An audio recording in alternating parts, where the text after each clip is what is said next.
বাইরে তালের দিন চলে যাচ্ছে আর তালের রেসিপি দেখাবো না, এটা কি কখনো হতে পারে?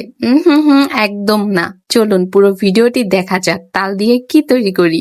আসসালামু আলাইকুম এভরিওয়ান, আশা করি যে যেখান থেকে আমার ভিডিওটি দেখছেন সবাই আল্লাহ পাকের রহমতে ভালো আছেন। আলহামদুলিল্লাহ, আমরাও বেশ ভালোই আছি। রাতের বেলা বাবা এতগুলো তাল এনেছিল। এখন তালের পিঠা তৈরি করতে হলে আগে তো তালের মেন প্রসেসে যেতে হবে, সেটার জন্যই বসে পড়লাম তালগুলো নিয়ে। উফ, এত কষ্ট হচ্ছিল তালের ছোলাগুলো ছোটাতে, আমি তো অস্থির হয়ে যাচ্ছিলাম। আসলে কোনো কাজই সহজ নয়, সবকিছুতে অনেক কষ্ট করতে হয়, এটাই বুঝতে পারছি এই তালের ছোলা ছোটাতে গিয়ে। আচ্ছা, আমার হাতে যে দেখতে পাচ্ছেন এটাকে কি বলে? নাম জানা থাকলে একটু বলবেন তো। জিনিসটা কিন্তু খুব দারুণ লেগেছে আমার কাছে। চেয়েছিলাম এটাতে পিঠা সাজিয়ে আপনাদের সাথে শেয়ার করব, কিন্তু সেটা আর হয়নি, আমি ভুলবশত সেটা ফেলে দিয়েছিলাম। যাই হোক, এখন আসল কাজে লেগে পড়েছি। তালগুলো এখন বের করে নিচ্ছি, আর এই প্রসেস গুলো করতে যে আমার হাতের অবস্থা কতটা 12টা বেজেছে বলার বাহিরে।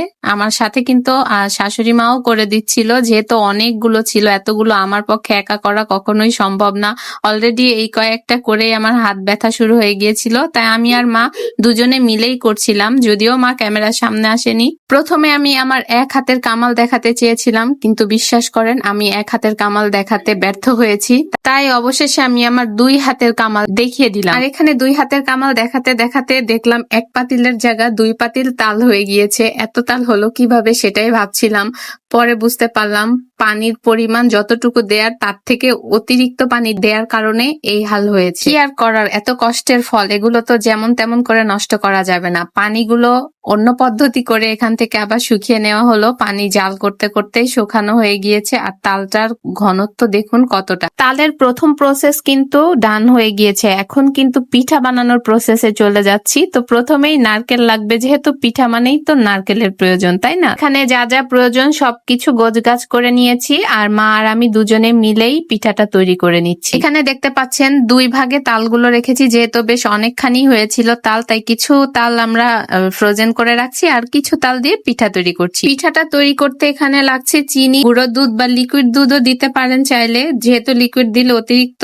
পাতলা হয়ে যাবে, তাই গুঁড়ো দুধটা দিয়ে দিচ্ছি। আর এখানে আছে নারকেল, চালের গুঁড়ো। সবকিছু জাল করার পরে চালের গুঁড়োগুলো দিয়ে দিতে হবে, আর নারকেলটা দিতে হবে একদম শেষের দিকে। নারকেলটা লাস্ট পর্যায়ে দিলে খাওয়ার সময় একটা অনেক ভালো স্মেল পাওয়া যায় নারিকেলের, তাই লাস্ট পর্যায়েই হচ্ছে নারকেলটা দেওয়া হবে।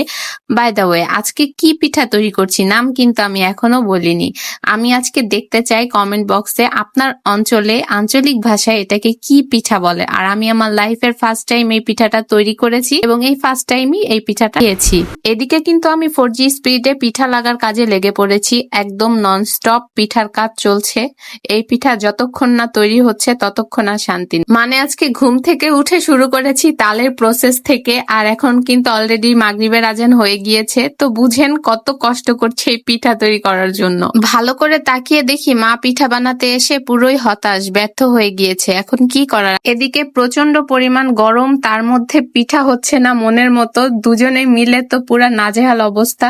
তারপর আর কি করার, নিনজা বুদ্ধি থেকে আবারও নিনজা একটা আইডিয়া বের করে নিলাম। আমরা কিন্তু ঝিনুক পিঠা অনেকেই চিনি, আমরা এরকম 2টো চিরুনি দিয়ে ঝিনুকের মতো করে শেপ দিয়ে ফেলি। তো অনেকটা কিন্তু ঝিনুক স্টাইলেরই হয় ওই পিঠাটা, যার কারণে এই বুদ্ধি খাটিয়ে চিরুনি দিয়েই পিঠাটা সুন্দর ডিজাইন তৈরি করে নিলাম।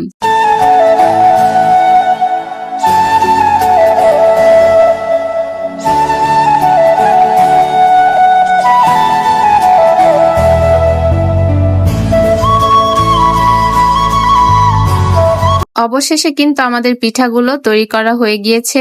এখন লাস্ট প্রসেস যেটা, সেটা হচ্ছে এটা সেদ্ধ করতে হবে, মানে ভাপ দিতে হবে। পিঠাটা এখন প্রায় 20 থেকে 30 মিনিটের মতো সময় ধরে ভাপে দিয়ে রাখতে হবে, এতে করে পিঠাটা সুন্দর হয়ে যাবে। ফাইনালি আমাদের পিঠা ডান। যারা যারা ভিডিওর লাস্ট পর্যায় পর্যন্ত ছিলেন সবাইকে অনেক অনেক অনেক বেশি ভালোবাসা।